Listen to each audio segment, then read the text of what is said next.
In a quiet suburban town, nestled beneath a canopy of ancient oaks and draped in the eerie stillness of a cold October night, lived a young girl named Marian.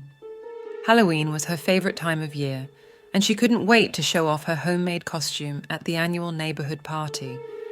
This year, Marian had decided to craft her own mask, a wickedly clever idea that had danced in her mind like a sinister shadow. She spent countless hours meticulously designing it, and her final creation was a grotesque masterpiece. The mask featured a terrifying grin, sharp fangs, and empty, soulless eyes that seemed to stare into the abyss. But what made it truly unsettling was the lock of her own hair, dark as the night itself, glued onto the mask. As Halloween night arrived, Marian's excitement reached its peak. She donned her costume, securing the eerie mask to her face, and hurried downstairs to join the festivities. The neighborhood party was alive with laughter and spooky decorations, and Marian reveled in the attention her unique costume garnered. However, as the night wore on and the moon hung high, something began to change. Marian noticed that her reflection in the windows and mirrors appeared different, more sinister.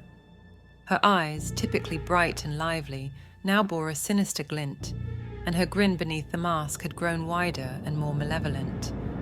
Marian tried to remove the mask, but it clung to her face, resisting her every effort. Panic seized her, and she ran into the backyard, away from the prying eyes of the partygoers. Underneath the cold, pale moonlight, Marian felt her body growing heavy, her limbs stiffening, and her voice silenced. In a whisper, the mask seemed to come alive. "I am you, Marian. I am your desires, your darkness. I am your true self." Terror coursed through her as she watched her hands, no longer under her control, rise toward her face. Her own fingers snaked beneath the mask, and she could feel them tearing at her own skin. It was as though the mask was pulling her apart from the inside. The mask, fueled by an ancient, malevolent force, had taken on a life of its own. It whispered forbidden promises and unsettling truths, luring Marian deeper into its clutches. As the mask continued to fuse with her, Marian's identity began to dissolve. Her once innocent soul was overtaken by the sinister entity lurking behind the grinning mask. Marian's friends and family grew concerned when they couldn't find her at the party. A frantic search led them to the backyard, where they stumbled upon an eerie sight. There stood Marian, or what remained of her, with the mask firmly attached to her face, her features twisted into a grotesque mockery of a smile. The mask, now in control, turned to her horrified onlookers. "You are all next," it hissed in Marian's voice, and the words dripped with malice. The Halloween party was no longer a place of celebration. It had become a nightmarish scene of despair.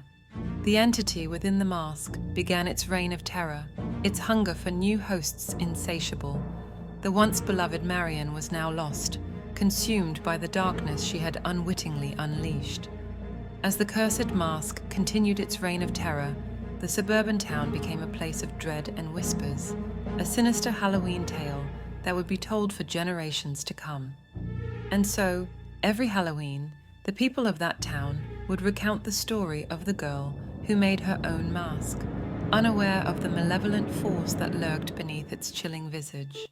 A reminder that not all masks conceal, some reveal the darkness within.